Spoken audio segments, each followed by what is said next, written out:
Hi friends, so we are now just going to cover the final chapter which is pending, which is on security analysis. For security analysis chapter alone, before watching the practical videos, that is the question on practical problem, it is advisable that you complete the theory videos. The theory videos are already uploaded in YouTube. You can just go through the entire theory video. It is a voluminous topic on the theory side. Now, I'll first set the context as to what we are going to cover from a problem solving point of view, because there is a theoretical area and there is a practical portion which is there. So, on the practical portion in the chapter, initially you learned security analysis as combination of two things. There is fundamental analysis and there is technical analysis. The chapter has fundamental analysis and technical analysis. No need to make any running notes. I'll give some notes which are needed. So we have fundamental analysis, we have technical analysis in the chapter.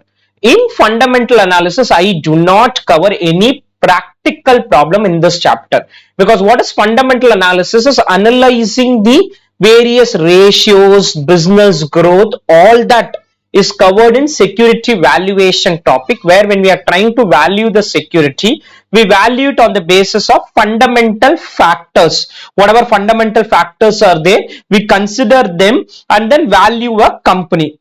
Technical analysis is basically reading price charts, reading certain trends which can be useful for short-term investing. So in technical analysis, we are going to cover certain areas, and there was also one area called as efficient market hypothesis. That is, this theory said that the market is always efficient. It is impossible for somebody to predict exactly what is going to happen to the market. In the efficient market hypothesis, we saw three types of market. One was something called as a strong form of efficiency, semi-strong form of efficiency, weak form of efficiency. Strong and semi-strong part, they have not given any approach to validate it, or there is no practical problem solving in that. On the weak form of efficiency, we have certain areas to be covered. So let's write now security analysis. Write along with me. Security analysis. In that point number A, fundamental analysis. Fundamental analysis. No practical problems. Fundamental analysis, no practical problems. In case at some stage if I go a little faster, you can just pause the video, note it, because I'm doing this a home recording, so I cannot see your reaction, but I'll try to be slow. Point number B, technical analysis. Technical analysis. What was technical analysis? Is it was trying to help us in understanding what are the charts, price patterns, trends which can help me in taking a decision. In technical analysis, I think your material covers moving average, in that simple, exponential, moving average, simple, exponential. What are these? You'll understand. We have breadth index, confidence index. I have some problems added on this. Breadth index, confidence index, relative strength, relative strength analysis, or relative strength index, RSI it is called, relative strength. We have some problems which I've added on this. ICI material has only on moving average. I've added few more practical problems just to get more grip on the topic. And third is testing weak form of efficiency. See, we have strong form of efficiency. What strong form of efficiency? See, the efficiency theory says very simple. It is impossible for a person to predict what is going to happen in future. The market will not exactly move in line with the past trend, but If it moves in line with the past trend, then it is an inefficient market. It is an inefficient market. So in strong form of efficiency, we said the share price will reflect all private information, public information. Semi strong, all public data and past data is captured. Weak form, only the past data is captured in the prices. As and when new data keeps coming in, the prices keep reacting. This is what three form of efficiency were. In that weak form of efficiency, we can test it through run test, run test, and correlation test. These are the two tests which are there. There's also a filter rules test which you can just refer in your ICI material. There's no practical problem given on that, so I'm not adding any problem on that. Run test and correlation test. This is the broad overview of this chapter on security analysis. Just write this.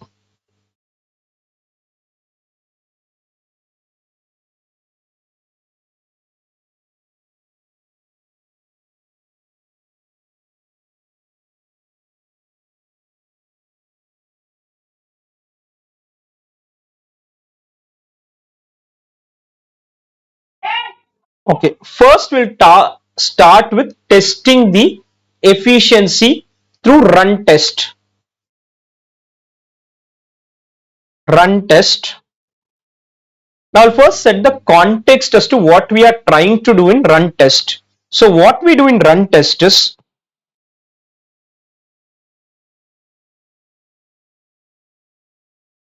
I will take the historical price data, that's the past information, and look at, am I getting any trends in that, and are the trends repeating?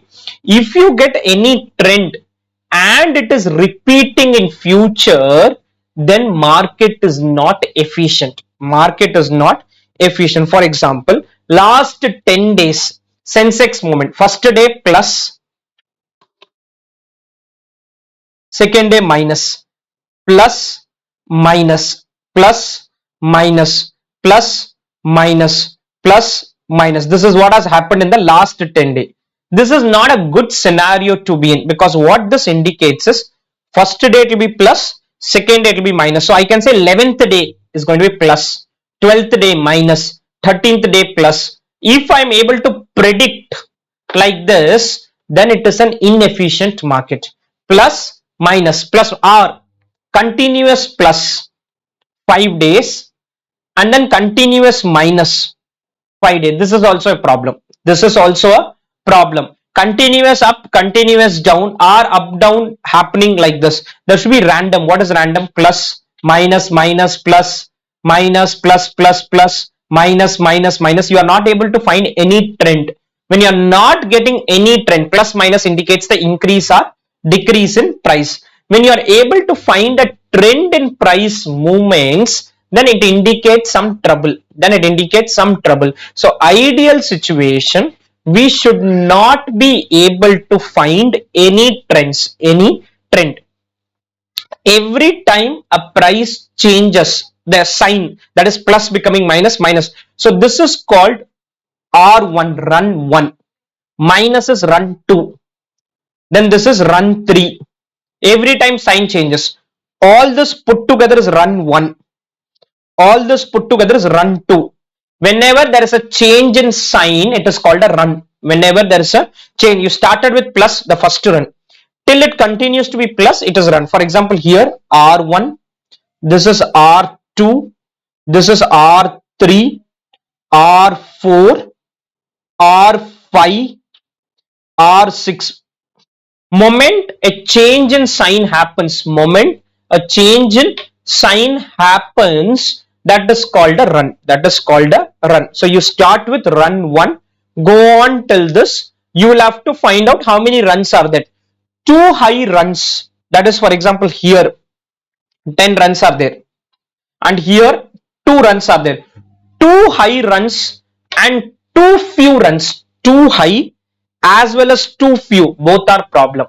Having too high number of runs or having too few number of runs is a problem. Somewhere in between, if it is, then it's not a problem, but if you have too high number of runs or too few number of runs, it may indicate that market is inefficient. Now write point number A. Extract extract the past price data. Extract the past price data. You can extract this for 10 days, 20 days, 30 days, that's your wish. So I'll parallelly show a problem also. Extract the past price data. This is the past price data. Date, closing, and Sensex is given next to it. The closing date and the Sensex is given. So these are the two columns. Extract the past price data. Maybe for writing the theory segment, you can leave two pages and copy this. You may need, I think, 3 4 columns. I don't remember the number of columns. So copy this data in the question. There's a problem. I want you to copy these two columns, date and Sensex. Date and Sensex. The question is very simple. The closing value of Sensex is given below. You are required to test the weak form of efficient market hypothesis by applying the run test at 5% and 10%. Value of T at 5, 10. All this I'll explain. Just copy these two columns. Date and Sensex.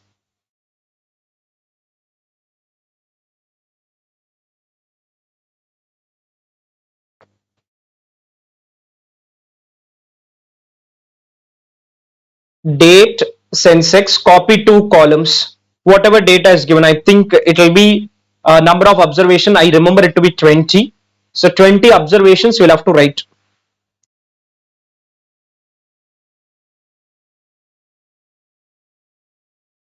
Date and Sensex. Start writing them. Wait for a minute or two. Start writing the values, date and Sensex. This is extracting the past data.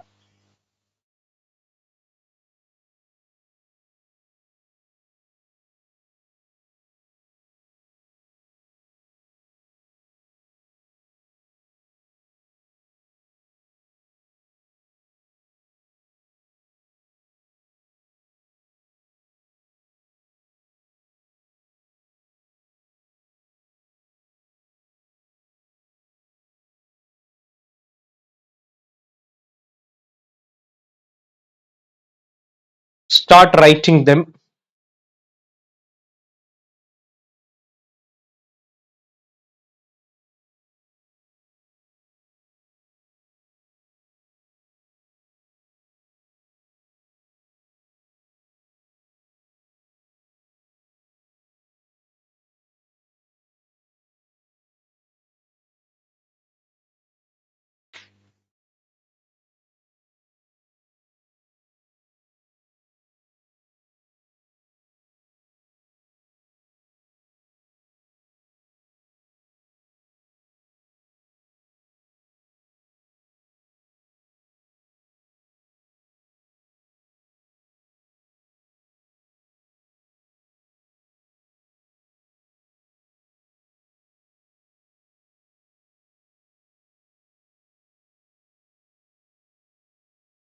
Okay, now write in the steps. I hope you have written the price data. If not, please pause and write it. Extract the price data. Point number B. Mention the sign of change in the third column. What is sign of changes? Whether it's plus or minus. Mention the sign of change in the third column. So I'm adding a column change. Day 1 we cannot write anything. 2800 has become 2780 minus fall, plus gone up. 2780 became 2795. 2830 plus minus plus plus plus plus plus plus plus, minus, minus, plus, minus, minus, minus, minus, plus. This is the sign of change. This is the sign of change. If the price has gone up, put plus sign. Price has gone down, put minus sign. 2800 became 2780 minus 80 became 95 plus 2795 became 2830 plus minus plus plus plus plus plus plus plus then minus minus plus minus minus minus minus and plus. Once you write this, number of positive changes, we call this as n1. Number of negative changes n2, and number of runs. These three are the most important information. Number of positive changes n1, number of negative changes n2, number of runs. Positive change, I'll add it. 1 time, 2 time, 3, 4, 5, 6, 7, 8, 9, 10, 11. 11 positive change. 11 positive change, that is 11 plus is there, minus is 1, 2, 3, 4, 5, 6, 7, 8. 11 times positive changes have happened, 8 times negative changes have happened. In that, then we see how many runs have happened. How many runs? What is run is whenever there is a change in sign. So I'll explain it. This is R1. These two together is R2. 2 times plus is there. Next minus is R3. Next all plus put together is R4. Run 4. Whenever there is a change in sign, you get a new run. 2 minuses R5. Pluses R6. So many minuses R7 and pluses R8. So 8 runs have happened. In that 11 times positive change has happened. 9 times negative change has happened. Sorry, 8 times negative change. 11 positive changes. 8 negative changes and 8 runs have happened. This will broadly help me in getting to the answer. This will broadly help me in getting to the answer. Positive changes 11, negative changes 8, and 8 runs have happened. 8 runs have happened.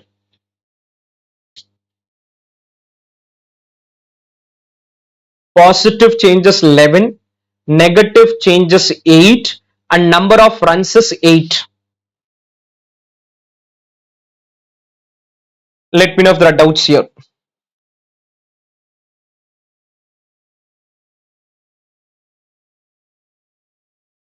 I'll wait for a minute. Complete this. Positive changes 11, negative changes 8, and number of runs is 8.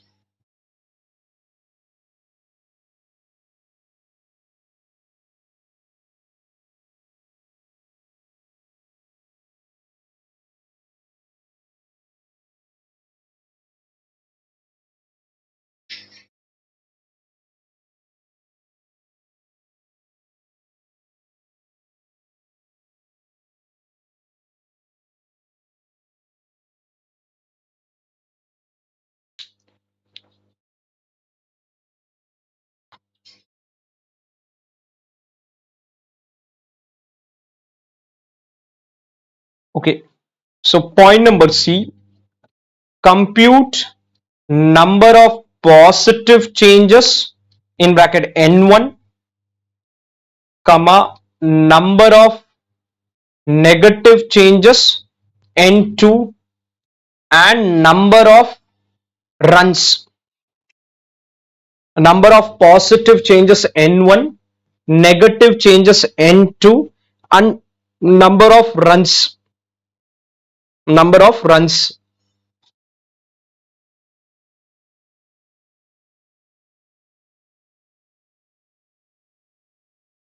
Now in this question we have 11 positive changes, 8 negative changes and number of runs is 8.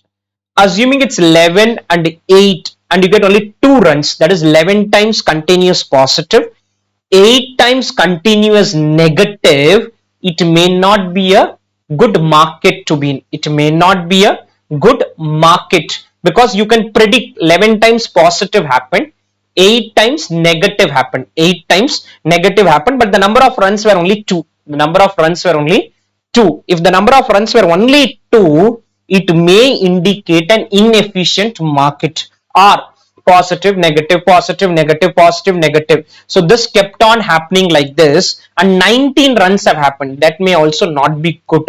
So somewhere this number of runs has to be within a tolerable limit. If it's within a tolerable limit, then it is an efficient market, weak form of efficient. So next point, compute tolerable limit. Or first write what is run. A run would indicate continuous increase slash decrease in price. Continuous increase slash decrease in price. Increase slash decrease in price. Any change in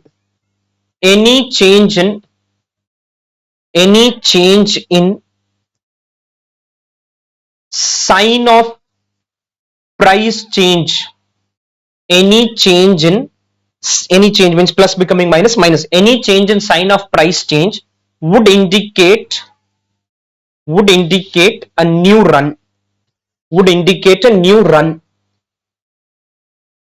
Would indicate a new run.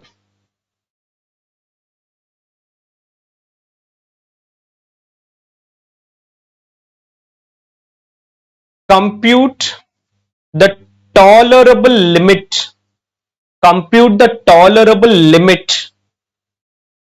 limit for runs and check if actual number of runs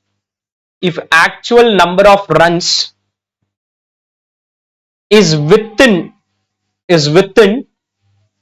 tolerable limit. Compute the tolerable limit for runs and check if actual number of runs is within that tolerable limit. See, if 11 times positive change have happened, 8 times negative change have happened, I would want the runs to be between 6 to 11 or 9 to 12. Some limit I'll decide. The limit. If it's between 6 to 12, it is a weak form of efficient market.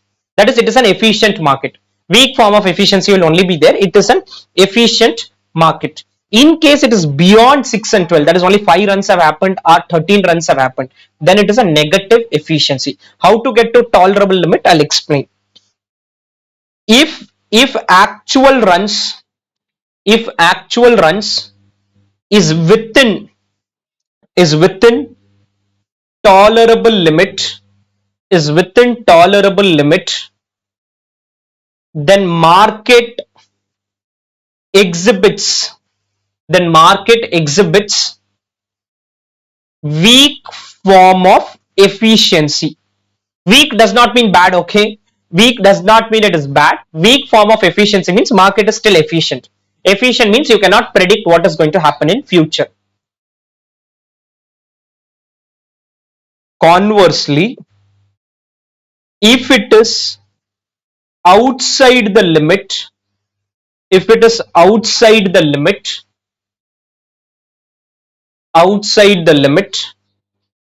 then market is inefficient.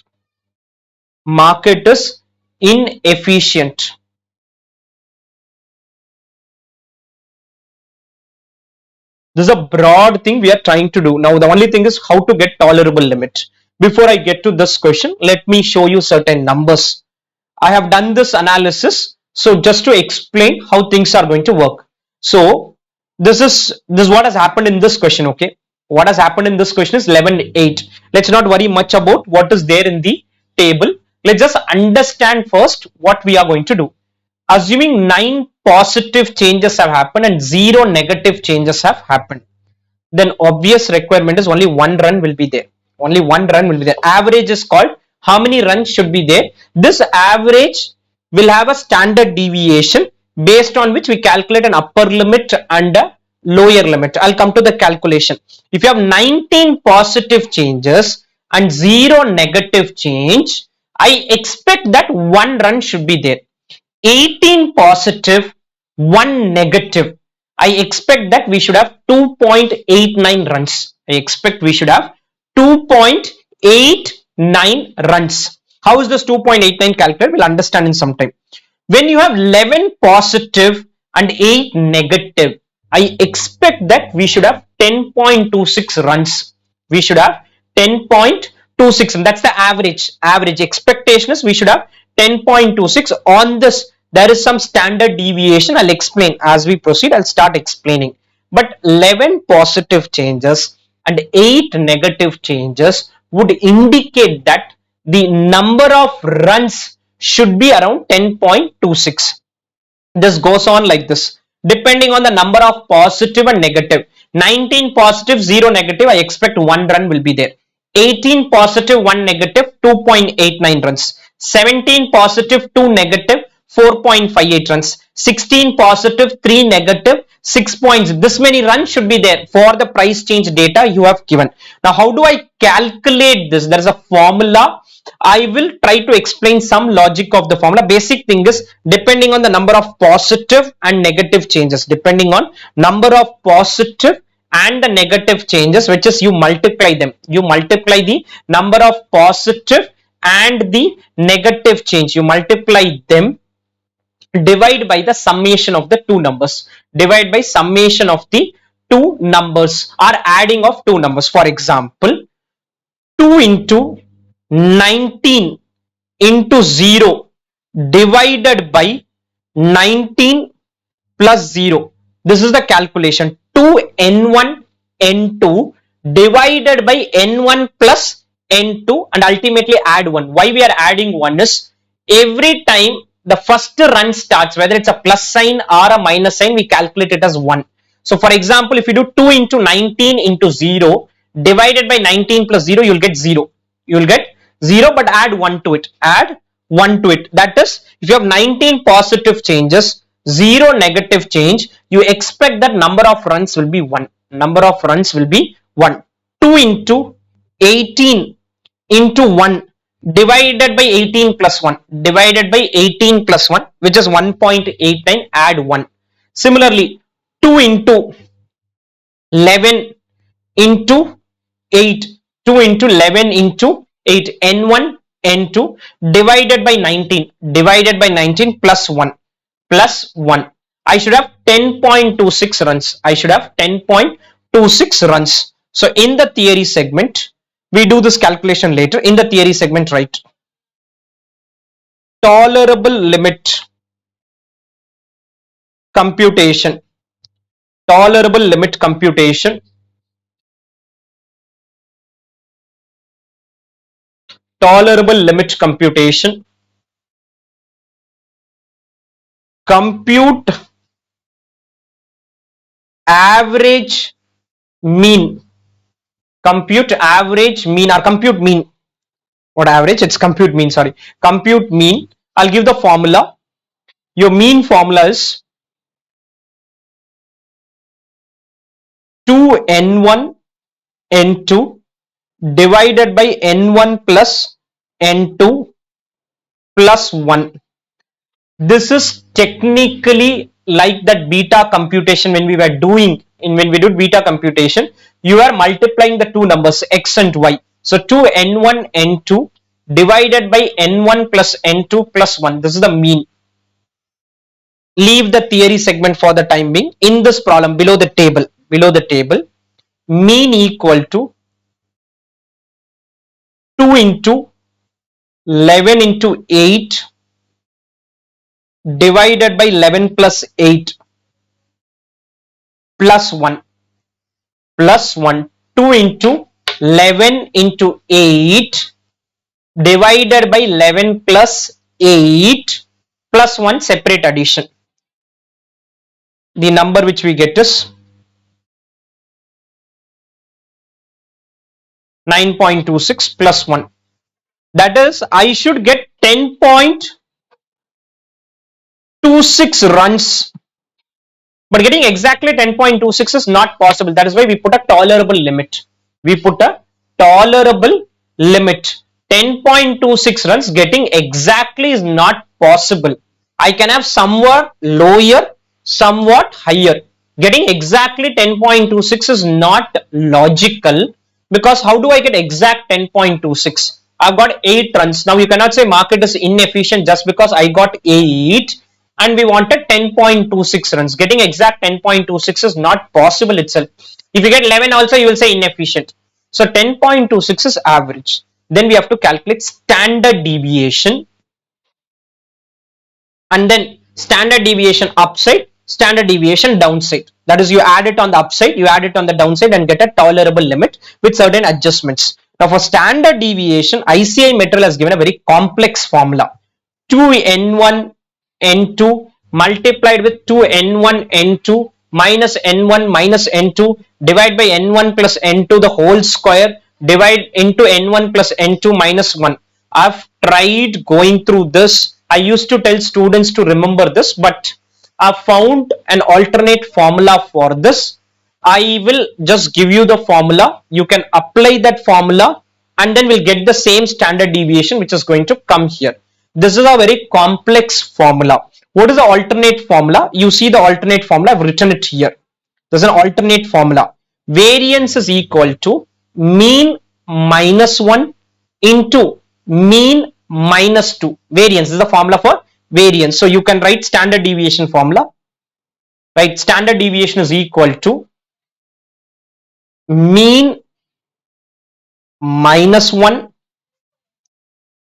mean minus 2, mean minus 1, mean minus 2 divided by n1, n minus 1 divided by n minus 1. I'll explain this.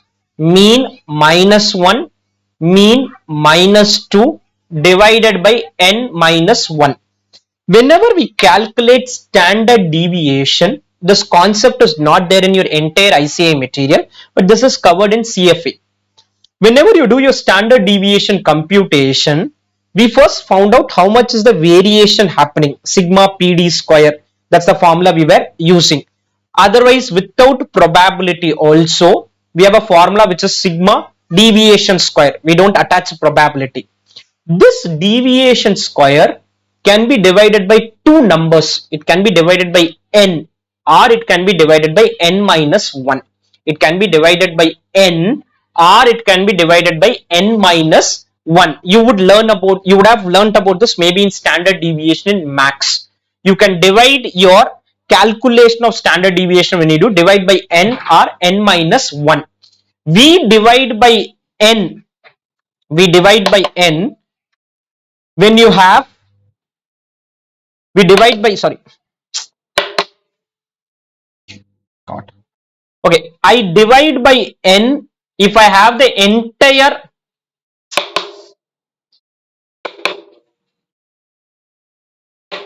just give me a minute. Okay, we divide by n when you have entire data, and you divide by n minus 1 when you have sample data. Entire data is called population standard deviation. This is called sample standard deviation. Unfortunately, ICAI has not used this concept in portfolio management chapter. In one place, they've used this concept of sample standard deviation. Tracking error. There is a problem on tracking error in mutual fund chapter. There, in order to do the calculation, they've divided by n minus 1. They've divided by n minus 1.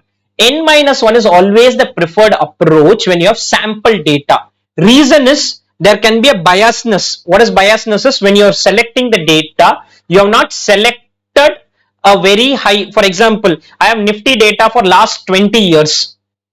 If I'm taking data only for last 10 days, there is a biasness in the data. Longer data, if you put more number of information and do the calculation, that biasness goes out. So what costing, or so what your standard deviation says, it's technically called as Bessel's correction. That's the technical name. What Bessel's correction says is, when you are doing standard deviation computation, you should ideally divide by n minus 1 and not n. So basically we have this n minus 1 adjustment wherever we are using sample data. So ICI has followed this concept as far as SD computation for this area is concerned. So let's write the formula. SD is equal to square root of mean minus 1, mean minus 2 divided by n minus 1.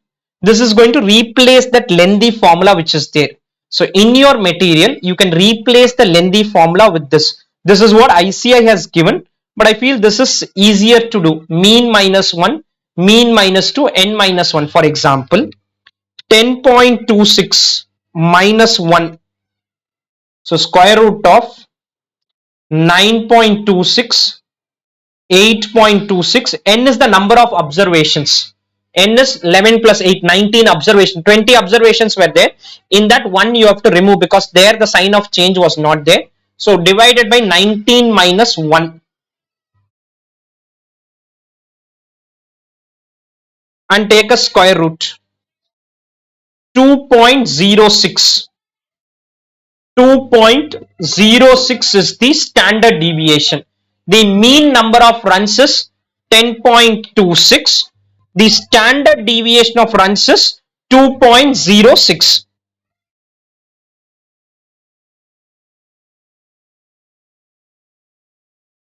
Write the formula. Mean minus 1 into mean minus 2 divided by n minus 1 divided by n minus 1. 9.26 into 8.26 divided by 18, 2.06 runs.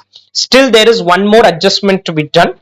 I wanted to get the tolerable limit. In that I got 1, which is the mean. Second is the standard deviation.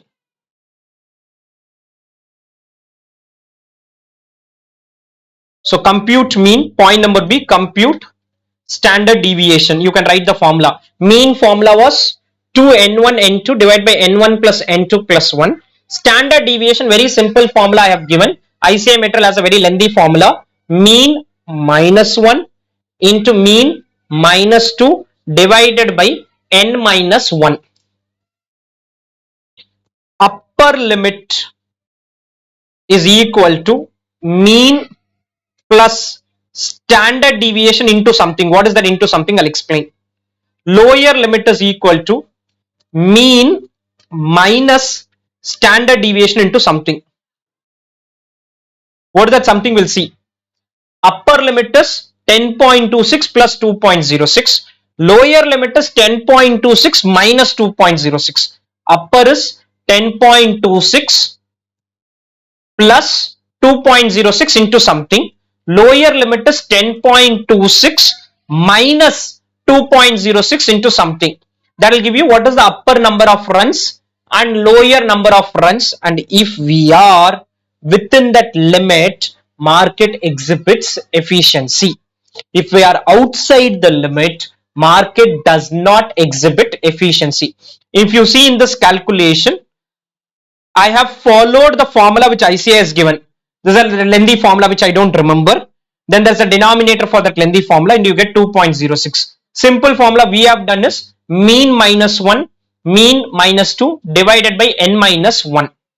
Then you see upper limit and lower limit. If we are within that limit, market exhibits efficiency. If you are outside the limit, market exhibits inefficiency. Inefficiency means somebody can easily predict what is going to happen in the market. Now what is that calculation you have to do is an upper limit and lower limit do into t value. What is t value? I'll explain.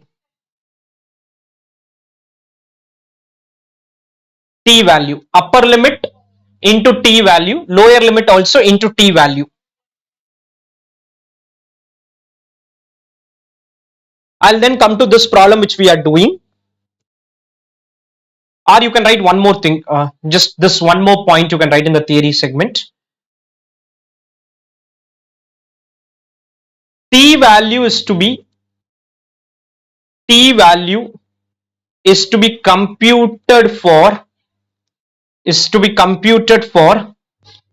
given significance level and n minus 1 degrees of freedom.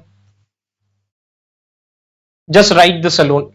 T values to be computed for given significance level and n minus 1 degrees of freedom. N minus 1 degrees of freedom.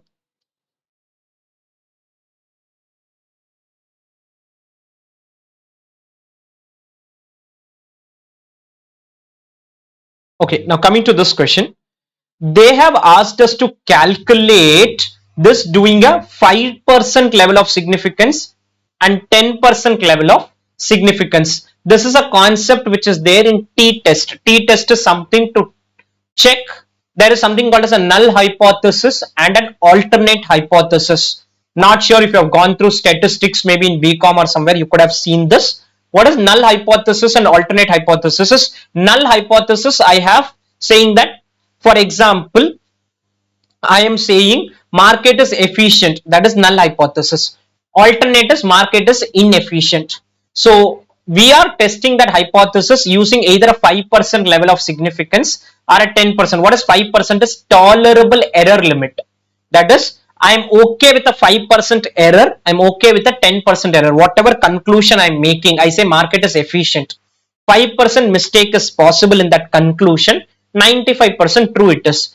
10% mistake is possible, 90% true it is. Now, this has to be calculated based on a t value which is given in the question. This comes from t-test table values. In practical world, there are table values available. Again, because of Bessel's correction, you will have to do the value for n minus 1 degree of freedom. So, I'll write now the upper limit, lower limit. Upper is 10.26 plus 2.06 into, I'm running 5% test of significance at 18 degrees, 20 is of no use, n minus 1 degrees of freedom into 2.101 and 10.26 minus 2.06 into same 2.101. This is at 5% level of significance. 2.06 into 2.101 plus 10.26. 14.59 is the upper limit of runs. 10.26 plus 2.06 into 2.101. Again 2.06. Lower limit is 5.93. If the actual runs, which is 8, within this limit, market is efficient. If it's within this tolerable limit, this is at 5%. I've run this at 5%. We can run this at 10% also, where you'll have to take 1.734. You'll have to take 1.734 at 10%. At 5%, we take 2.101. You can run this at 5% level of significance or at 10% level of significance. Upper limit is mean plus standard deviation. Lower limit is mean minus standard deviation. Very simple. But a multiplier has to be done, which is t table value. Which is the t table value. What is t table value? You will have to take it for the given significance and n minus 1 degrees of freedom. N minus 1. So this is done for 5%. 10% if you do 10.26. 2.06 into 1.734 minus 2.06 into 1.734, plus in one place, minus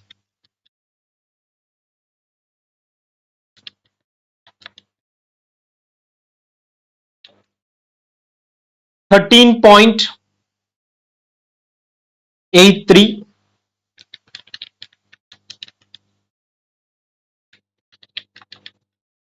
and 6.69. I think at both level of significance, we are making a right conclusion that market is efficient. We are making a conclusion market is efficient because the actual number of runs were 8. In case the actual number of runs were 15 or 16, and also in one level of significance it could be efficient, in another level of significance it could be inefficient, because we are testing at two levels of significance. So I'll just summarize the steps, write the calculation first. Anyway, the printed solution has all the detailed computation. The only thing is that formula is not there. The simple formula,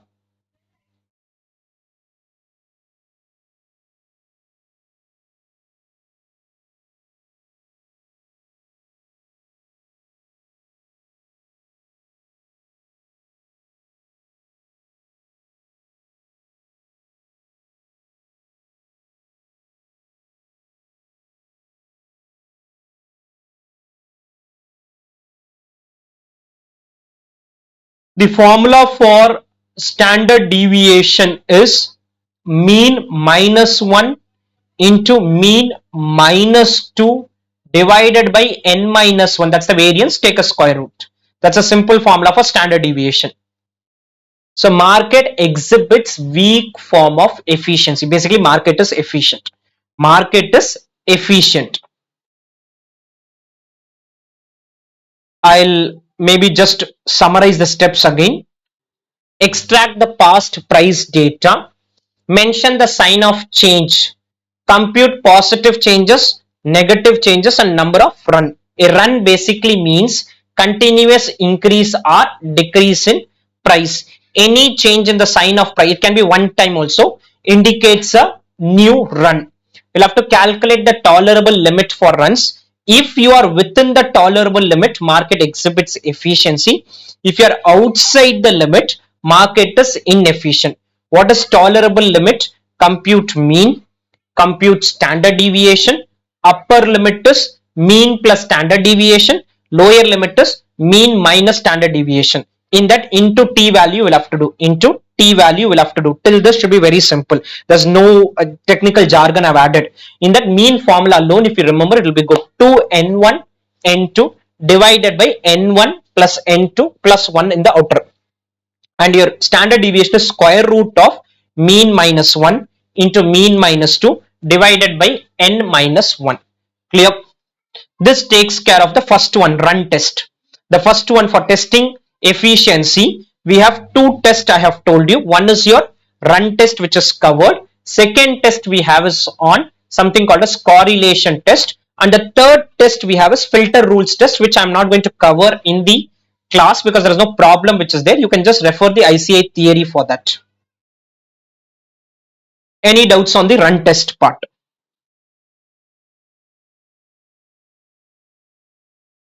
Okay, next we are going to see correlation test. In correlation, ICI has asked one exam for one problem on auto correlation test. There's also serial correlation test. I'll touch upon what is this. What is correlation is, you are going to calculate a correlation coefficient. A correlation coefficient between two numbers. What are the two numbers is? Let's assume you have data for January month and December month. So what you will do is, you will calculate what is happening in December price change and what is happening in Jan. December 1 to 2 price went up. Jan 1 to 2 what happened? December 2 to 3 what happened? Jan 2 to 3 what happened? You are going to find out the price change, take that information and calculate a correlation coefficient between the price change. Calculate a correlation coefficient between the price change. How is correlation coefficient calculated? Similar to what you did in your portfolio chapter. In portfolio chapter, for computing correlation coefficient, we had, I think, a 10 column format or a 9 column format. I'll just explain that format which we had used for correlation coefficient. Probability, security A, instead of calling security A, data 1, data 2, change, product, deviation, PD square. Security B, change, product, deviation, PD square, probability, deviation A, deviation B. You are going to put the information in this format. Once this is done, the summation of probability into deviation A into deviation B will give you covariance. Divide that by the standard deviation of the data 1 and data 2 and see what is the correlation. If the correlation is very close to +1 or -1, it means there is a high correlation between this data and the previous data. There is a high correlation between what is happening in period 2, that is what is happening in January, has a very high correlation with December data. Has a very high correlation with December data. Market is inefficient. That is, if you have a very high positive correlation, you can predict what will happen in December will happen in January. Your prediction improves. What happens in December will happen in January. On the contrary, if you get a very high negative correlation, again you are able to predict what happens in December. Opposite will happen in January. If you have a correlation close to zero, then market is efficient. What number? It's subjective. It is very subjective that what correlation do we need. How much correlation do we need is very subjective. Let's see in a question now. I'll come to question 4. Let's look at this data. They have given data for 20 days. Let's look at this. Mr. X is of the opinion that market has recently shown the weak form of market efficiency. In order to test the validity of his impression, he has collected the following data relating to the movement of Sensex for the last 20 days. You are required to test weak form of market efficiency using autocorrelation test taking time lag of 10 days. Nothing much for you to see in the question. They're saying taking time lag of 10 days. Now, how do I take time lag of 10 days? Is day 1 price is there. Let's calculate day 2. Let's calculate day 2. What is the difference? What is the difference? 33,434.83 minus 33,453.99 minus 19.16. This is data 1. And there is a data 2.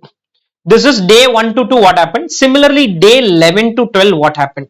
Is there any correlation in this data? Is there any correlation in the data of day 11 to 12? So let's look at day 11 to 12. 33,251.53 minus 33,285.89 minus 33,251.53. The change is plus 34.36 minus 19.16 is the day 2 change and day 12 change. Day 11 I'm not bringing because I don't know the day 1 change. Day 2 change is 19.16 minus, and this is plus 34.36. Like this you'll have to get all the data. This will be called as data 1, other one will be called as data 2. So let's first initially get this change. You can keep computing. I'll just show the solution directly. So you keep computing the day 1 change and day 2 change. Sorry, data 1 change and data 2. This is for day 2, day 12. Then get for day 3, 13. Day 4, 14. Time lag of 10 days goes on till day 10 and day 20. Day 1 and 11 is, day 1 is not possible because I don't know what is the day 1, day 0 closing price. Day 0 closing price we don't know. So I cannot calculate the day 1 change. So day 1, day 11, sorry, day 2, 12, 3, 13, 4, 14. You'll have to first get that change. I'll quickly show you that number. I'm not doing computation around that. It'll take away unnecessarily time. So you keep doing the calculation.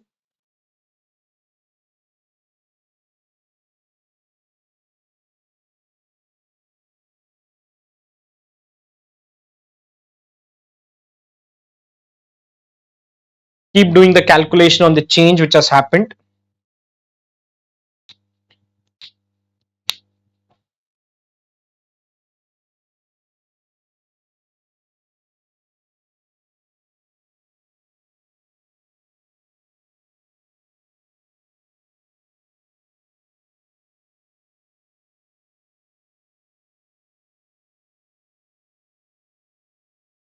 This is the change. I basically wanted this to be computed.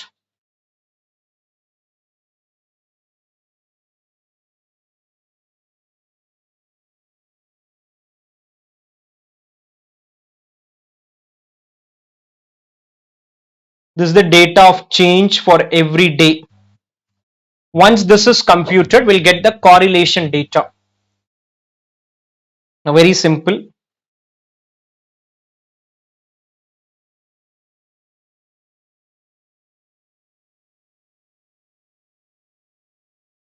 Day 1 and 11 is not possible. 11 is possible, but day 1 is not possible. And beyond that, you keep moving forward. Now you need to see, is there any correlation in this vis-a-vis this? If there is a correlation in this data, high correlation, high positive or negative, market is inefficient. Now before I start solving it, you can pause the video in case you're yet to complete the calculation. I'll get to the explanation. First day price moved down. Here price went up. Second day further moved down. It went up. Third day same direction. Fourth day price moved down. Here went up. Moved down, went up, moved down, went up, moved down. Both in the same direction, opposite direction. So I don't know how much is the correlation between this. If you are able to find a good correlation in this, then it's technically inefficient market. This is auto correlation. Serial correlation, same thing, but it will not work in this question. It will be very difficult for us to do. This change which you calculate, you should calculate the percentage. Percentage will be insignificant in this question. So that's why they may not have asked for serial correlation test. These are the percentages. You will have to do the correlation for the percentage rather than the absolute numbers. We'll have to do this for the percentage. The one reason why they did not ask serial correlation test is the percentages would be insignificant.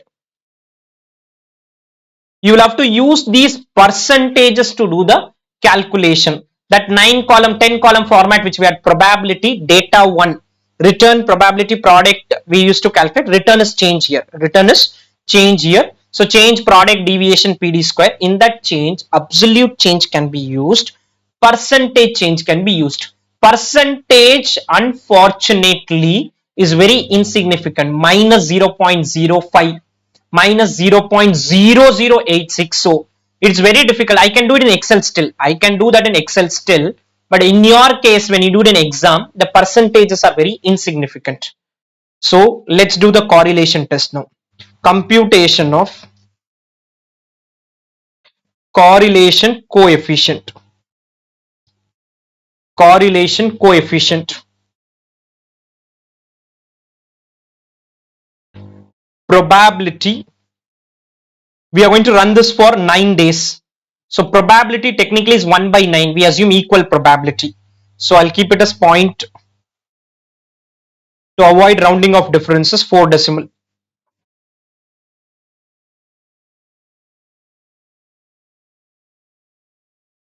4 columns. Data 1, day 1 to 10, and data 2, which is day 11 to 20, or technically you can say day 12 to 20, and this is day 2 to 10, day 2 to 10. Probability data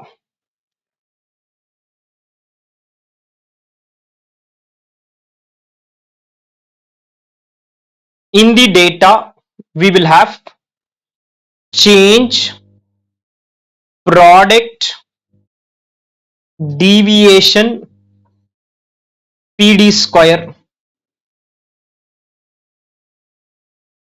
Same change product deviation, 4 columns are needed, sir, not 5. I don't know why I mentioned 5. Only 4 are needed.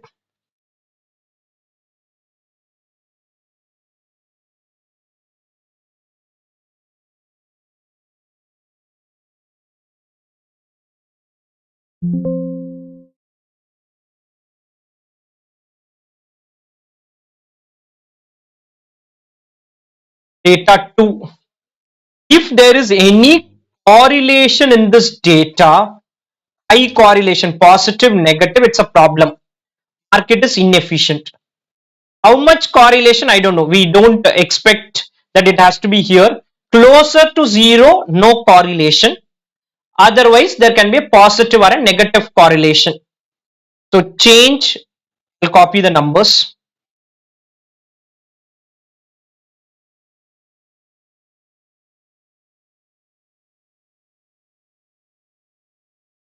Nine days. Similarly, the change is copied here.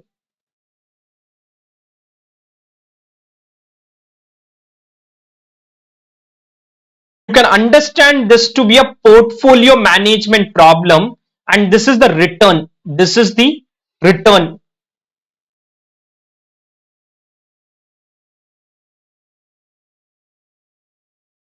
Product is, I'll keep it as 2 column in the calculation.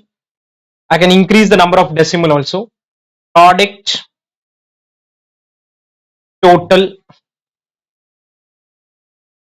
All this I'm not going to wait.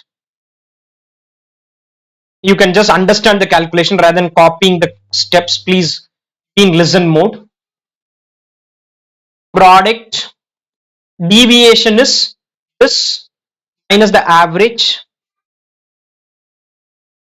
minus 19.16 minus of minus 21.66 minus 19.16 minus of minus 21.66.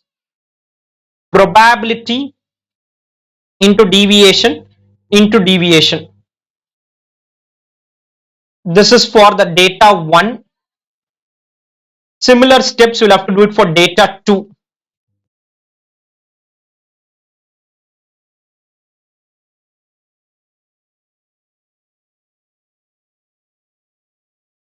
I'll just wait for 2 minutes once all computation is done. Probability into deviation into deviation. And then this is probability deviation 1, deviation 2, data 1, data 2. So probability into the first deviation into the second deviation, the first deviation and the second deviation.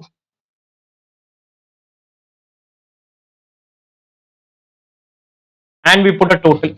It can be negative correlation, it can looks like positive correlation. It looks like it is a positive correlation. I'll wait for a minute or two. Please do the computation. First is change. Product is probability into change. Deviation is change minus the average change. PD square is probability into deviation into deviation. Complete this. I'll be back in a minute or two.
at the end of the step, we'll have to calculate correlation coefficient.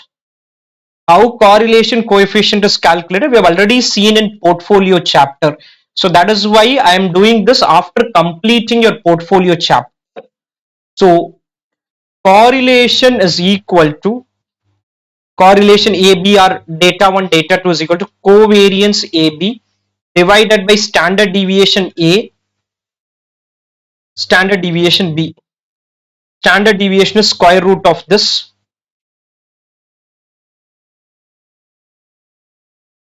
I'll keep it as 2 decimal. Square root of this number, and this divided by the 2 standard deviation. 0.4053 is the correlation coefficient. Unfortunately, ICI material does not mention what is the right correlation we want. It's a subjective element. Solution says 0.4053 is not an acceptable correlation coefficient. That is, to me, market is inefficient is what I think ICI solution mentions. 0.4053 means there is some correlation. Whether it's a very good correlation, not a good correlation, I cannot. Closer to 1, inefficient. Closer to 0 is efficient. That's what the concept says. Can be positive, can be negative. So ICI solution in the end mentions this.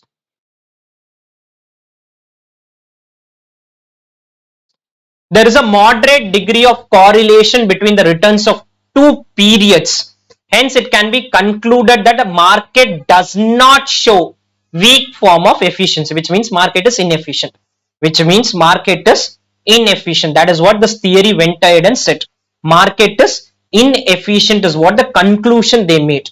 Now, I did all this calculation using the what to say, the absolute change. In Excel, I'll show you if I work with percentages without doing any rounding off. I've done a lot of rounding off, but if I don't do rounding off and do the calculation, the conclusion can still be the same. Here, let me not do the rounding off. If we don't do any rounding off calculation,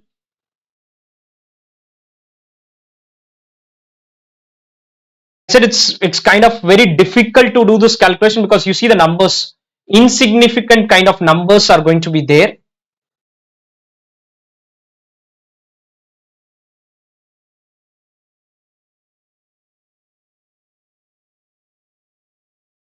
Need not worry about this, but in case they ask you serial correlation test, auto correlation test, absolute number, serial you will have to work with percentages.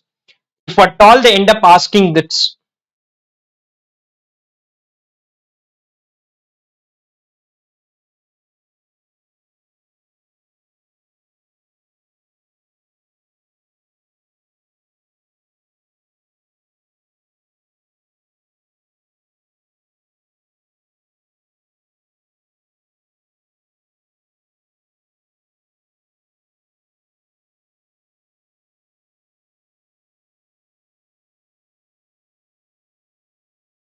it is coming as 0.7901. The percentages are coming as this. Correlation is coming as 0.7901, which is a very high correlation. 0.79 is a very high correlation, which may indicate market is inefficient. So you can do it through absolute change, percentage change. Obviously, percentage is better. Percentage change is obviously better. But okay, what ICI has done is what I've done. Auto correlation test. Serial means you'll have to work with percentage. In case they want you to work with percentages, they'll give at least numbers which are little bigger, so that this rounding of challenges and all will not come, because here I've done too much of rounding of issues. Because if I tell you to solve this 0.000045, you will not be able to write that in your notebook. So that is where the serial correlation test part is not asked. So auto correlation and serial correlation are two forms of test to check whether market is efficient or inefficient in the theory part, right? Next is auto correlation slash serial correlation test.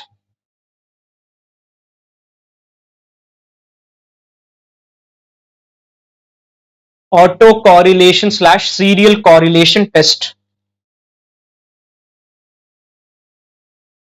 In case you have not completed the calculation, let's not worry, printed solutions are there, and the focus is not on computing correlation coefficient, focus is understanding the concept. Correlation coefficient, I spent a lot of time in portfolio chapter. Point number A, identify two data for which correlation is to be computed. Example, price change of January 2021 with price change of January 2022. Is there any correlation between Jan 2021 and Jan 2022? This is 1 year lag effect. Or price change of Jan 2021 with December 2021, 1 month lag. Question I think asked for 10-day lag. The question had asked for a 10-day lag, testing a time lag of 10 days. Point number B, identify change for various observations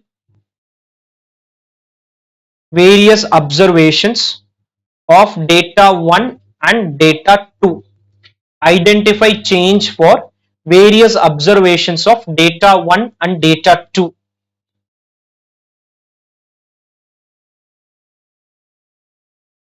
Data 1 and data 2.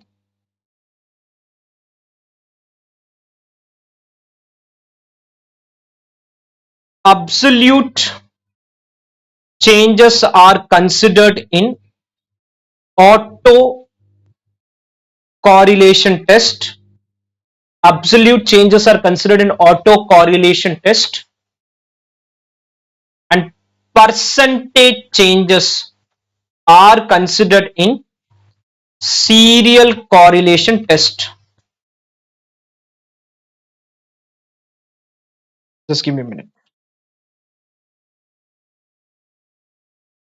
Absolute changes are considered in auto correlation test. Percentage changes are considered in serial correlation test.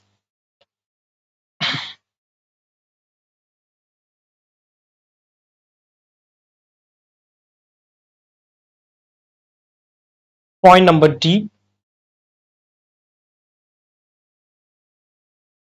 Compute correlation coefficient using format 2 of portfolio chapter. Using format 2, I think that was a 10-column format. Using format 2 of portfolio chapter.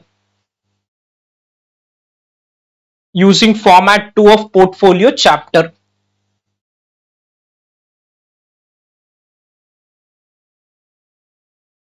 If the computed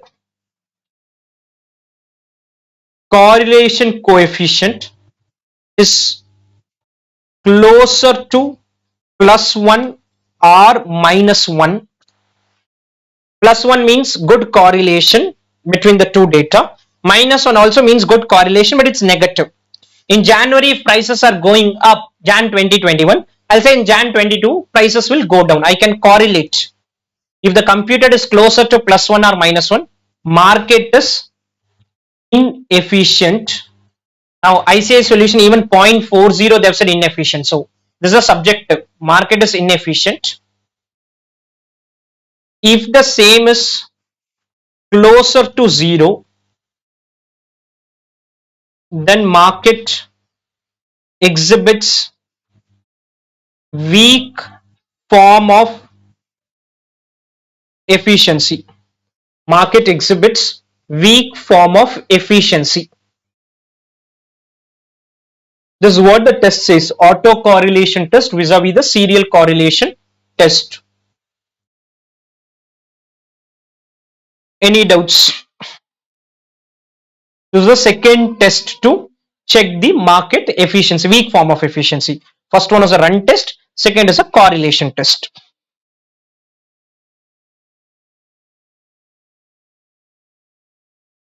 Okay, I'll also maybe discuss this filter rules test which is there in your ICI material. Just give some perspective of filter rules test.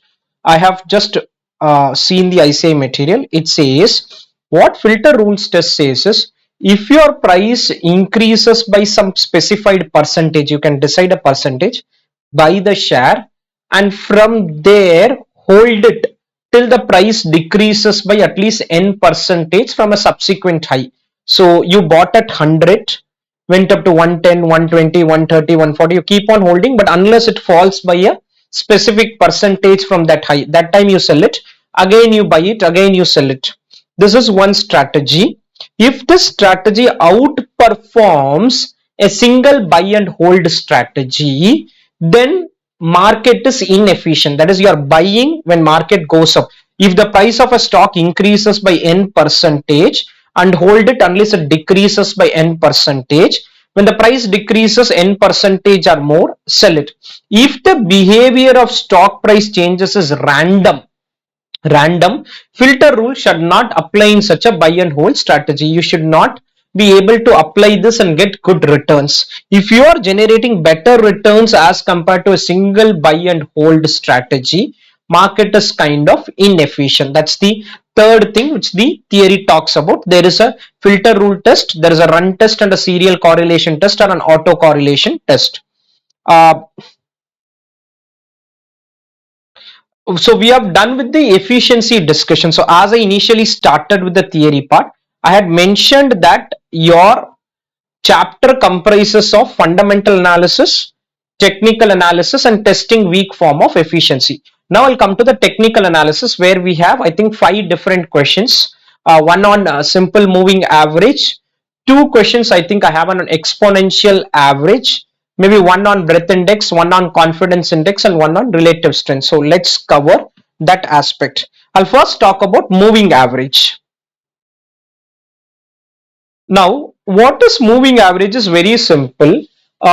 There are 2 types of moving average also. There's a simple moving average and a weighted moving average.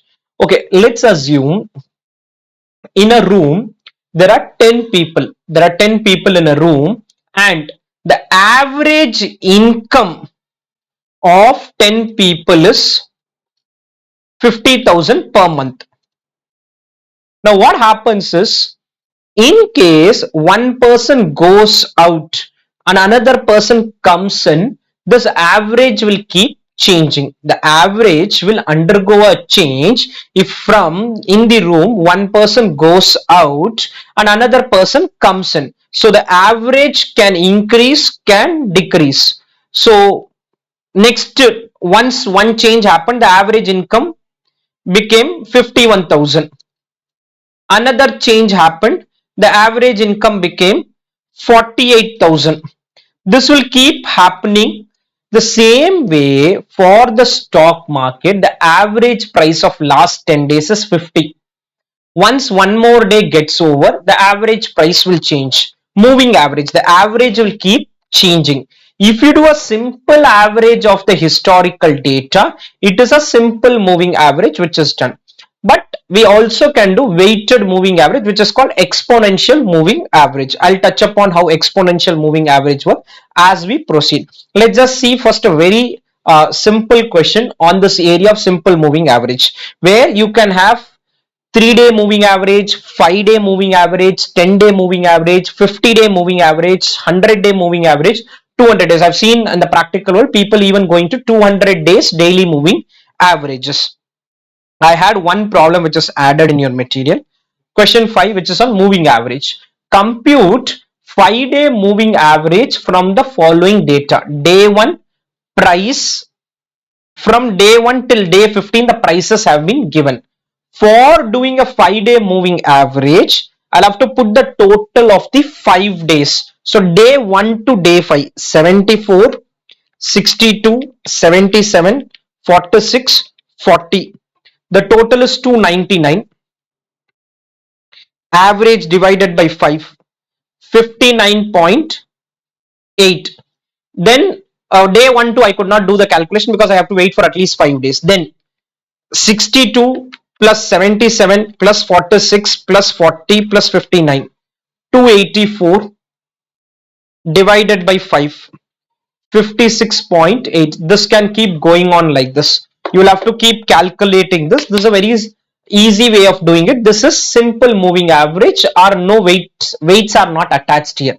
We're just adding the historical numbers. That's called simple moving average. Let me just show the answer to this question 5. So you have the data, 5 days total you put, and take an average.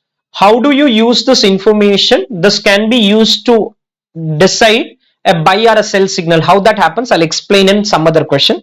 But this is the historical data. You take the data and then keep dividing and get the average information. ICI also has done one variant to this, which is there in ICI study material. So let me discuss that variant which ICI has done, because that's an example which is there in their material. Maybe they test that in exam. So I'll show you the ICI question. Similar thing, they have taken the sum of the 5 recent closing prices, same total 25 plus 20. This is ICI way of doing the calculation. This is another approach they have done: 25.5, 24.5, 26, 127.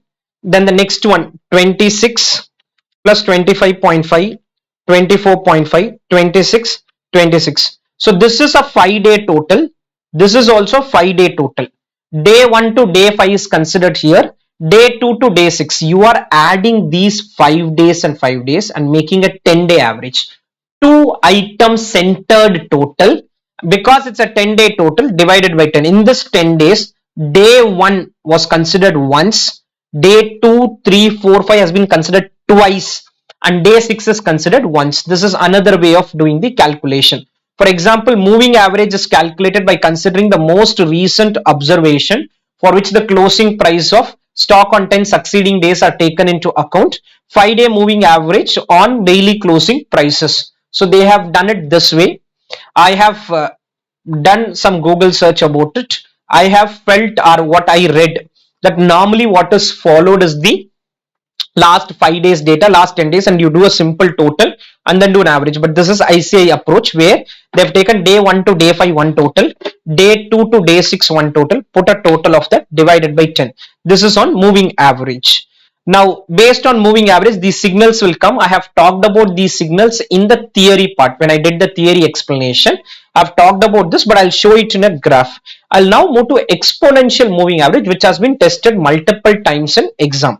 So let's move to exponential moving average.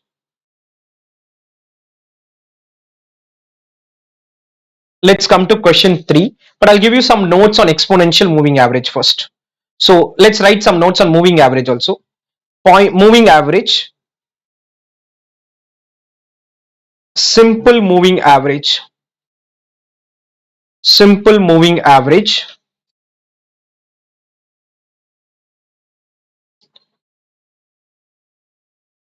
SMA, SMA is the average data, of most recent observations,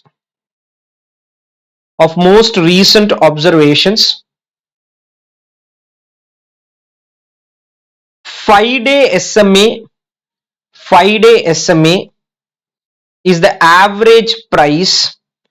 5-day SMA is the average price of last 5 days,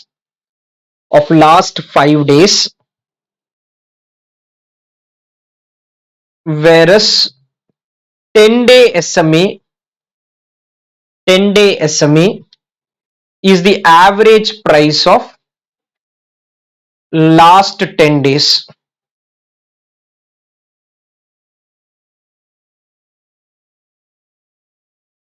Last 10 days, you can do 5 days, 10 days, 20 days, 50 days, 100 and 200 days.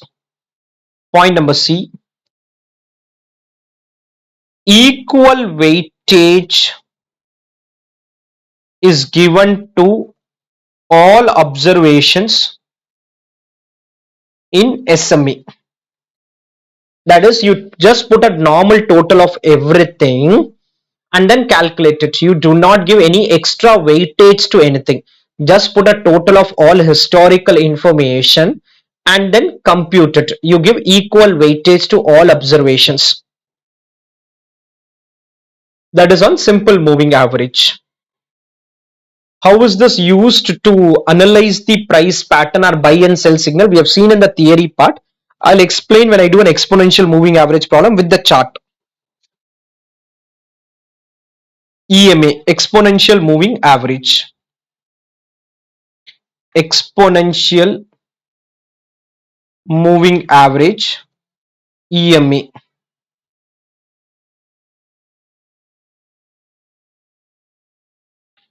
Point number A, in EMA, in EMA, we give extra weights, we give extra weights, we give extra weights to recent observations, to recent observations, and less weights to earlier observations. Extra weights to recent observation and less weights to earlier observation. Now, for example, I want to do exponential moving average because let's assume it's the COVID time and we are doing 200 days daily moving average.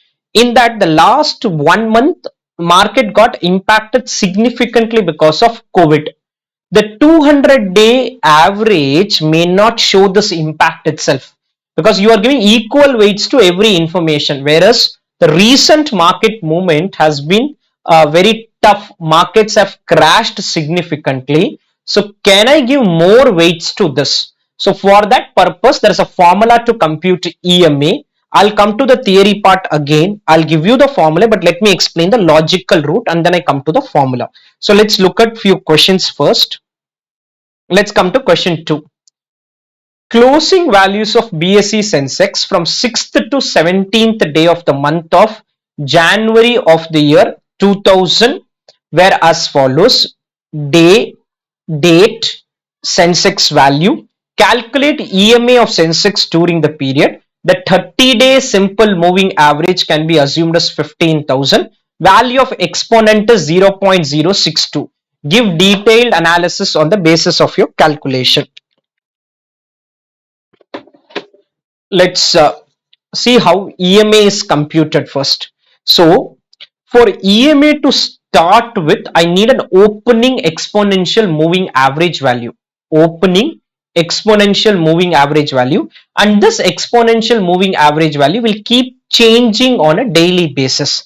I need the opening value. That opening value can be taken as 30-day SMA, 90-day SMA, 200 days SMA, 100 days SMA, 10 days SMA, 15 days SMA. So here they have given 30-day simple moving average of the Sensex can be assumed as 15,000, and there is an exponent which is given, which is 0.062.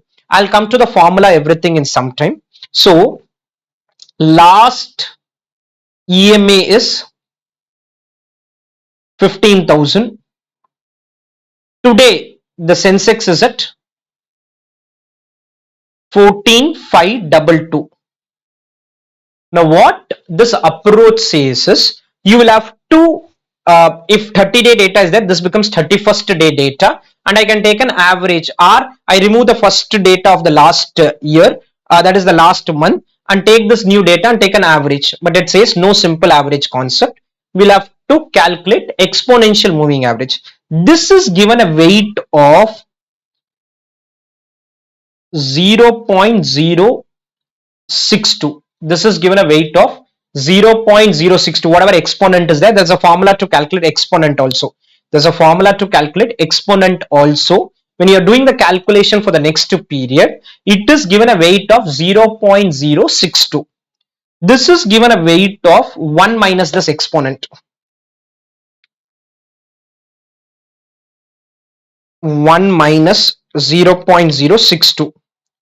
0.938.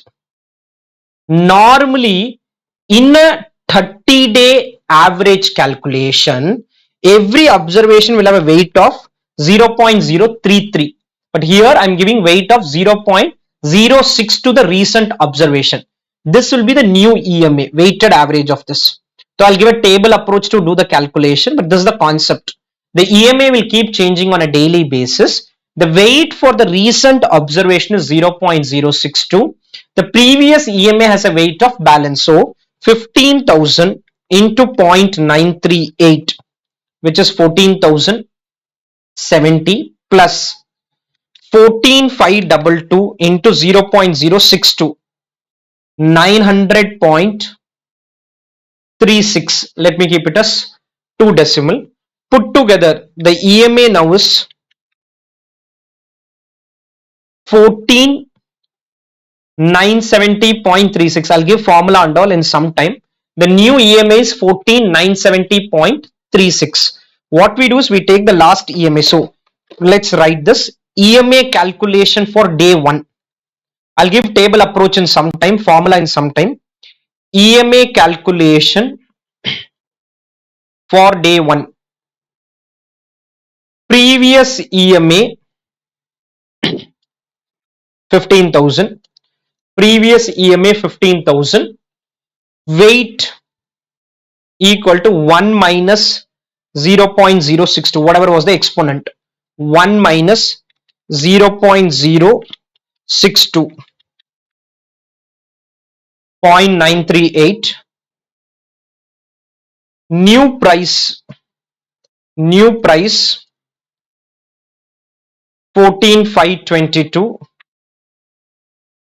Weight 0.062. Weighted average, we'll have to take a weighted average of this. 15,000 into 0.938 and 14,522 into 0.062. Total of this is 14,970.36. This is for day 1 computation. I'll give a table approach in some time, but this is the logical formula. We are giving extra weights to. Otherwise, if you do simple average, you do not attach any weights. EMA computation for day 2. Previous EMA 14,970.36. Weight 0.938. New price 14,925. Weight 0.062.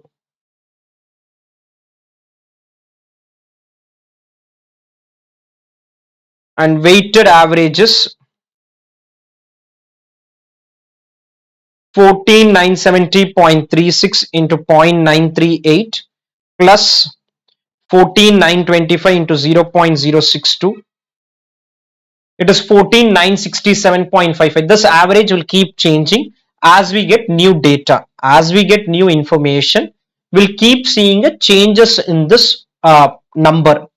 There is a formula which ICMetrel talks about. I'll give you the formula, but this is the logical computation. Take the previous EMA. The weight for them is 1 minus the exponent.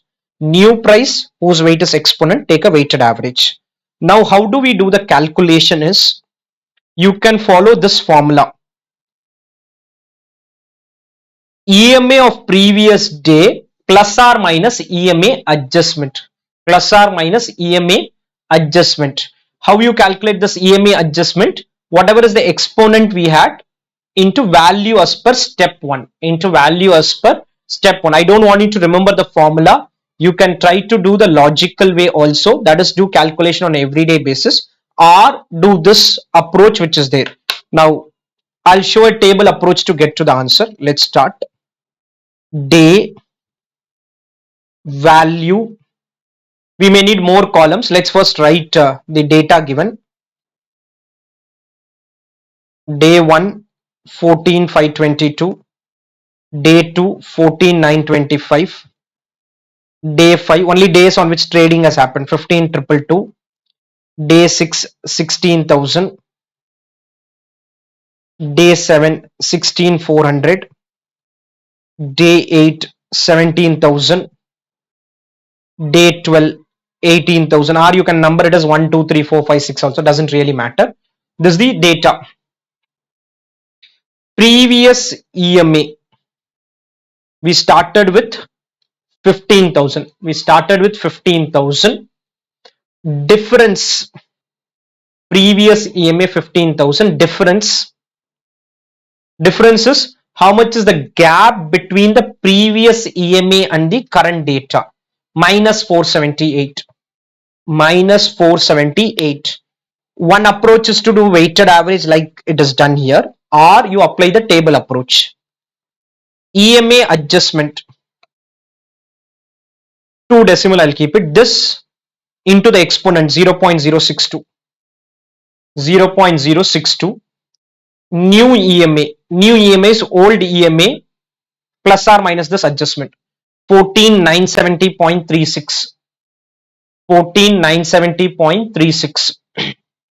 Next time use this. Difference is so much, adjustment is so much. New EMA is 14,967.55. That weighted average I did. It will go on like this.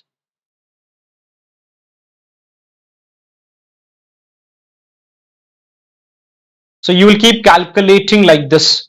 You take the value, take the previous EMA, find the difference, do the adjustment. If prices are going down, EMA will go down. If prices are going up as compared to the EMA value, price. So originally EMA was 15,000, price was 14,522. Price is lower than EMA. EMA has gone down. From 14,975 compare, price is still lower, EMA has gone down. Price went up, EMA has gone up as compared to the EMA value, as compared to the exponential moving average value. Now, the utility of this is you can put a chart for the normal value and the exponential moving average value. And if the normal value is cutting the EMA, then there can be a buy or sell signal. If it's not cutting it, then there will not be a buy or sell signal. If it is cutting, that is, if it is touching, the normal value is touching the EMA value, then there can be a buy or sell signal. First complete the calculation. Every day you can do weighted average, or you can do it in the table approach. I'll wait for a minute or two. Please complete it.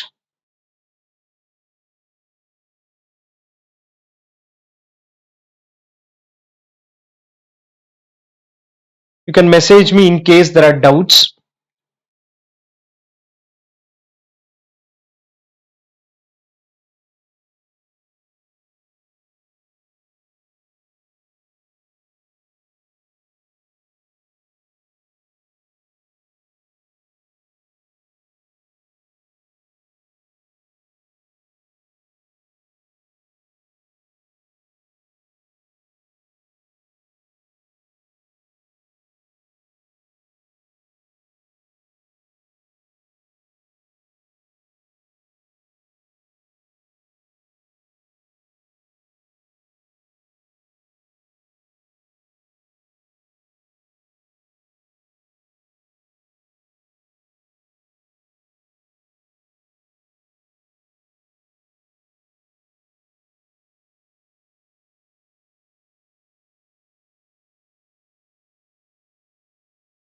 Okay, now if you put this in a form of a chart, which I've already done, this is how the chart will look. The simple average data, the blue one is the actual value, and the orange line is the EMA.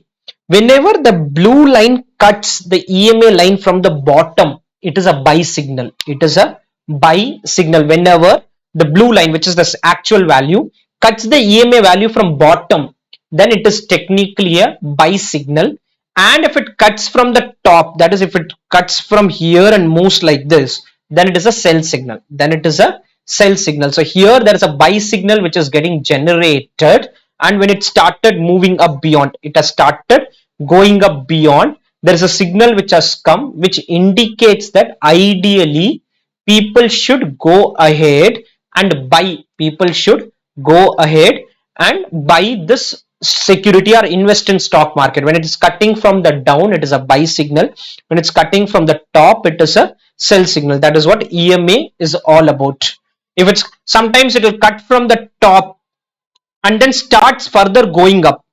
You will have to see how is it moving beyond also. It cuts and then start coming down, then it may again become a sell signal. So charts are very difficult to read. If it cuts and starts moving up, it's a buy signal. If it cuts and starts sliding down further again, then it becomes again a sell signal.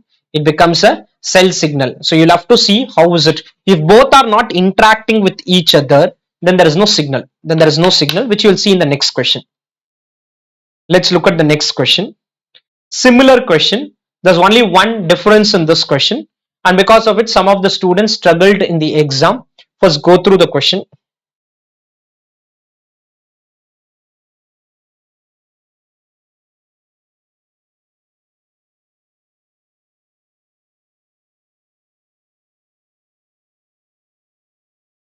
Go through question 3.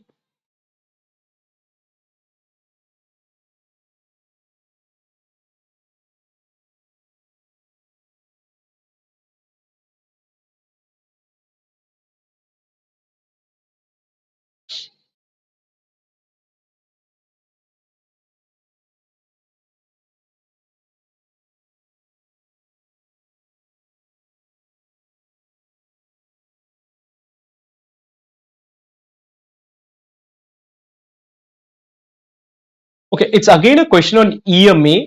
As I said, the starting data for the EMA is the SMA, which is given.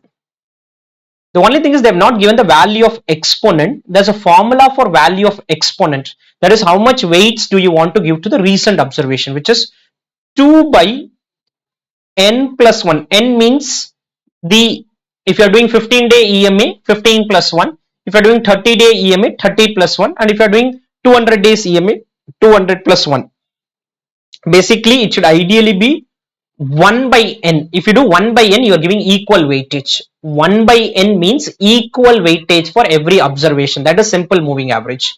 You give equal weights. Here you are saying 2 by n plus 1, where you are giving disproportionate weightage. So 2 by 15 plus 1 is 16.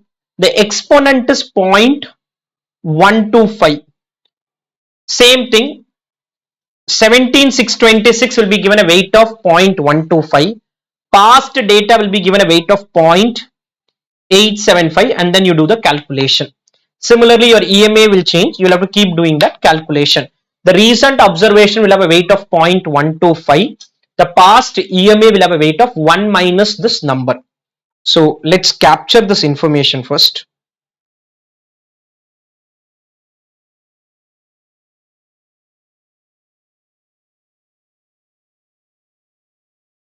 We have day 1 17,626, day 2 17,805, day 3 17,925, day 4 17,746, day 5 17,813, day 6 18,003, day 7 18,056, and day 8 18,212.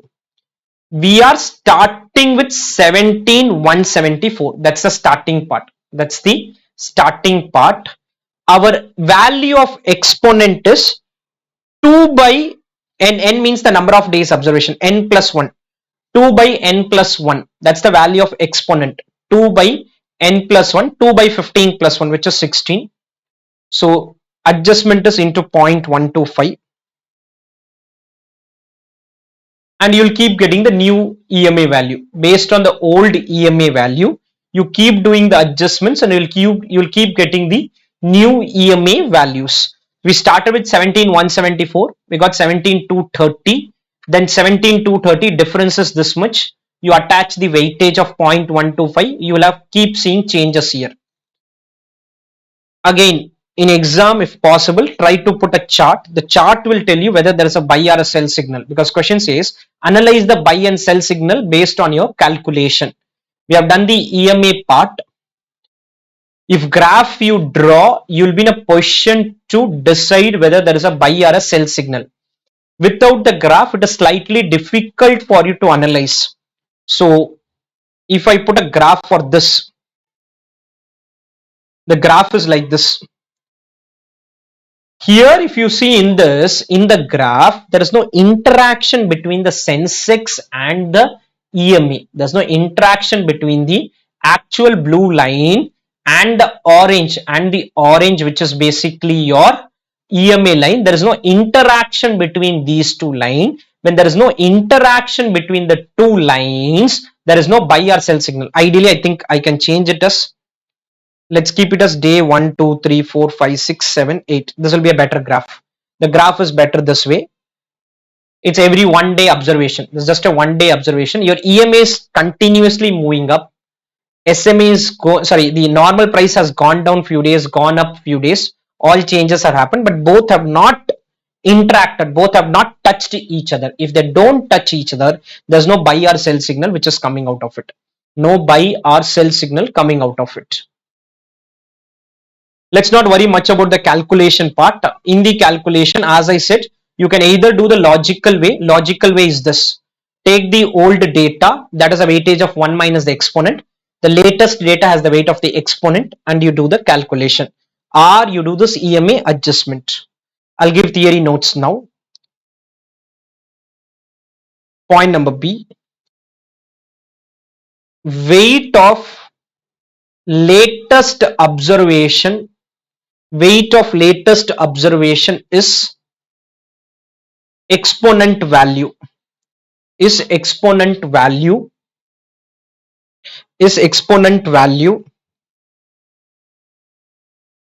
Value of exponent is equal to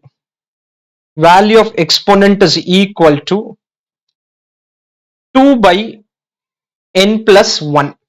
That's the formula. Value of exponent is 2 by n plus 1. 2 by n plus 1. That's the value of the exponent. Point number C: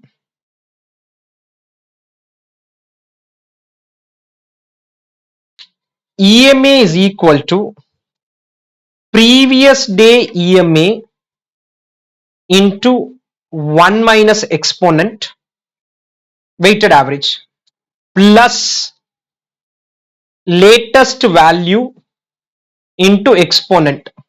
This is the formula which you can apply, but let's do it in table way. Latest value into exponent. The previous day EMA into 1 minus exponent plus the latest value into the exponent.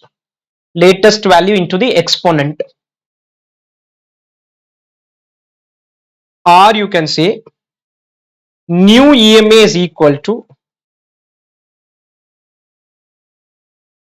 previous EMA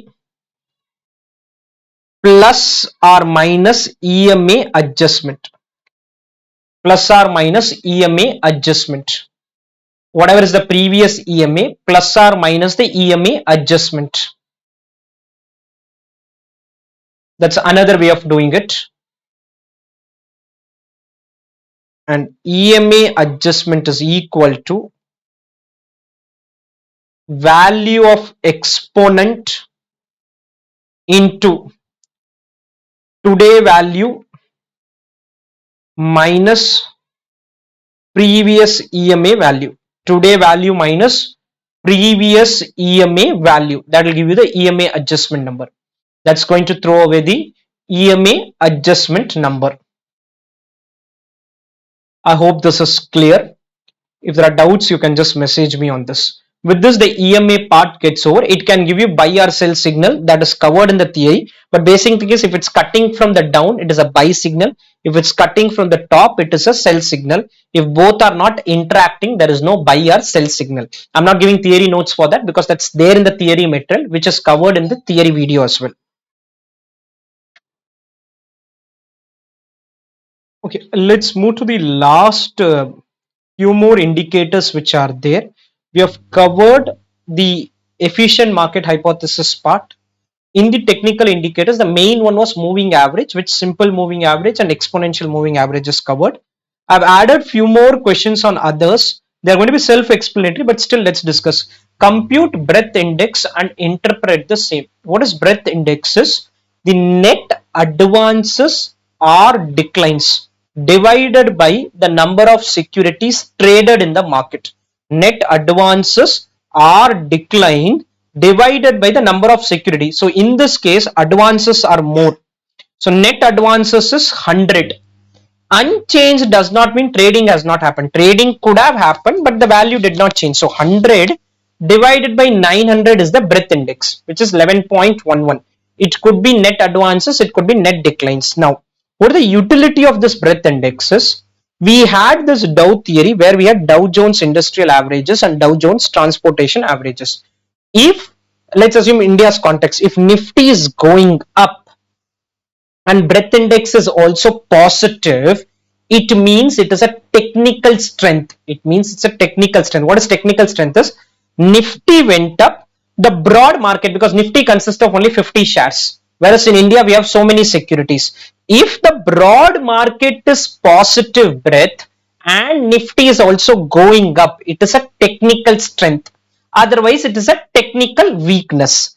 If the breadth index supports the movement of Dow Jones averages, it indicates technical strength. This means that a significant number of securities are advancing, which aligns with the positive movement of Dow Jones averages. If it supports, it suggests that the market is likely to continue in the same direction. If the breadth index contradicts, Dow Jones averages is going up, breadth index is showing a fall, or the opposite, it indicates technical weakness. So if market is going up and there is a technical weakness, reversal is going to happen. Market is going down and there is a technical weakness. So you'll have to understand it this way, that you have your Dow Jones breadth index can be positive, negative, again positive, negative. When I say positive, advances are more, negative, decline is more. And Dow Jones averages are Nifty can be positive, positive, negative, negative. In this case, market is headed going upwards. In this case, market is headed going downwards. Both are technical strength. It is supporting. In this case, reversal is going to happen. In this case, reversal is going to happen because breadth index is saying something else as compared to the Dow Jones average. Nifty is going up, but breadth index is negative, which means Nifty is likely to go down in future. Nifty is likely, because breadth index is overall broader market. The entire market is taken into consideration. Next is confidence index. Again, there's a formula for confidence index, which is yield on high grade bonds divided by yield on low grade bonds. What is high grade bonds? Is companies which are doing well or which are having good credit rating, AAA rated companies. Example, in India's context, SBI is a high grade bond. Low grade bond could be a S Bank. S Bank at that time was a low grade bond, but now it is slightly improving, but still a high grade bond is a good strength and a low grade bond is weaker. Now what happens is, let's assume high grade bond gives you 1% income, low grade gives you 6, 2, 6, 3, 6, 4, 6, 5, 6, 5.5, both can't be the same. Assuming the low grade gives only 6%, I'm not changing it. What is confidence index is this. From 16%, the confidence index is slightly started going up. If confidence index is going up, it would mean that people will either want to invest in stock market or invest in safer asset class like high grade bond. So I have three asset classes. I can invest in high grade bond, I can invest in low grade bond. Low grade bond means I'm taking a risk. In this case, high grade versus low grade, there is a huge deviation or a difference.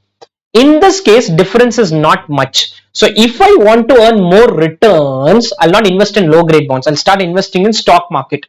I'll start investing in stock market. So the confidence index is 66.67. A rising confidence index is expected to precede a rising stock market. It indicates that investors are more willing to take risks in the market. I am now ready to take more risk is relatively lower compared to low grade bonds.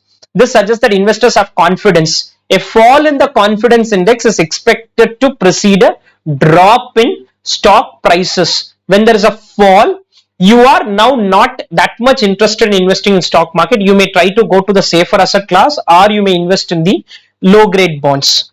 So this is one more indicator on your buy or sell signal. So one was on breadth index, which can contradict or be adverse. Second is confidence index. If confidence index is going up, it is going to precede a rising stock market, and if it's going down, it is going to precede a drop in stock market. Next is relative strength index. Now what does relative strength index mean is certain securities are likely to perform better than the market, be it on the upside or be it on the downside. In both the situation, it will perform better than the overall market. That is called relative strength of the security, which can be more than one, which can also be less than one. If it's more than one, it is performing better than the overall market, or it is going up. It is going up or as compared to going down. So relative strength means how is it performing as compared to the market as a whole. When markets are going up, it will go up faster than the market. When markets are going down, it will go down but at a rate lower than the market down. So I have this data. Every day, let's calculate the price increase or decrease. From day 1 till day 15, we have the data. We will calculate the price increase or decrease. So change is written here, gain is written one side, loss is written the other side. So if there is a loss, you write, so without the sign for the gain or loss, the total gain is this much, and you take an average of that. The average is 7.14 vis-a-vis 7.21. The average gain, looking at the historical data, 14 observation changes have been given. The 14 observation changes have been given. The average is 7.14 on the gain side, 7.21 on the loss side, which indicates this will have lower relative strength because it is performing, the average gain is less than the average loss. So relative strength is 0.99. Relative strength is 0.99. Okay, let's continue. So based on the relative strength, which is the average gain to the average loss, the relative strength can be more than one, can be less. More than one indicates a better performance, less than one indicates a weaker performance. Based on the relative strength, we calculate relative strength index. Let me first show you this computation. Let's assume relative strength is 0.25, which means the average gain is lesser as compared to average loss. This is the RSI. I'll come to the formula in some time. As you see increasing relative strength, you see increasing relative strength index. What stock market says is if RSI is more than 70, it is a sell signal. It is a sell signal, which will happen in case the average gain is 2.33 times of the average loss. I'll come to the formula in some time. RSI, if it's more than 70, it is a sell signal.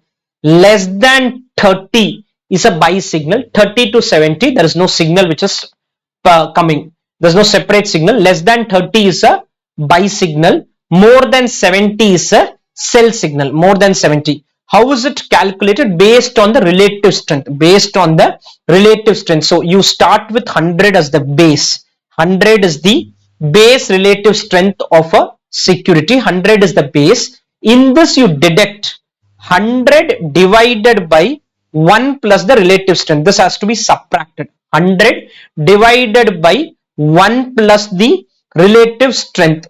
So 100 minus this number.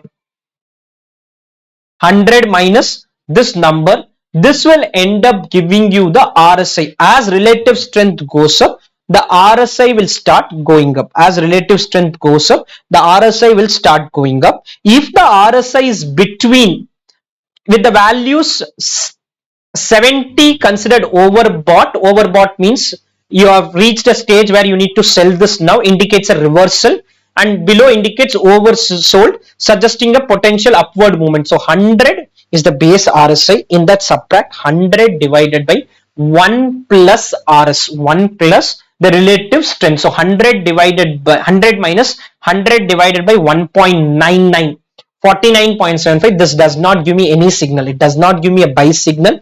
It does not give me a sell signal. None of the signal is coming through this RSI number.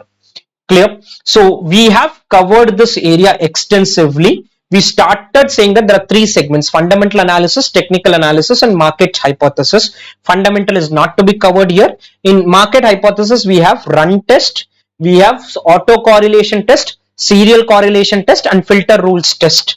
And in your technical indicators, I have moving average, which is the major chunk, where we have simple moving average, exponential moving average, and three indexes: breadth index, confidence index, and relative strength index. Apart from this, there are lot other elements on technical strengths and weaknesses, or on the technical indicators. We have seen some charts in the theory part, but ICI have not given any other formula in your material. So wherever some formula is there, I've tried covering them here so that it will be useful in case they ask a question in exam.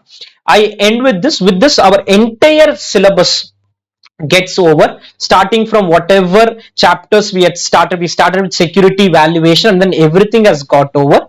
In case there are doubts, you can just get back to me. I'll anyway see what extra we can do on the MCQ and other friends. MCQ I've shared a material.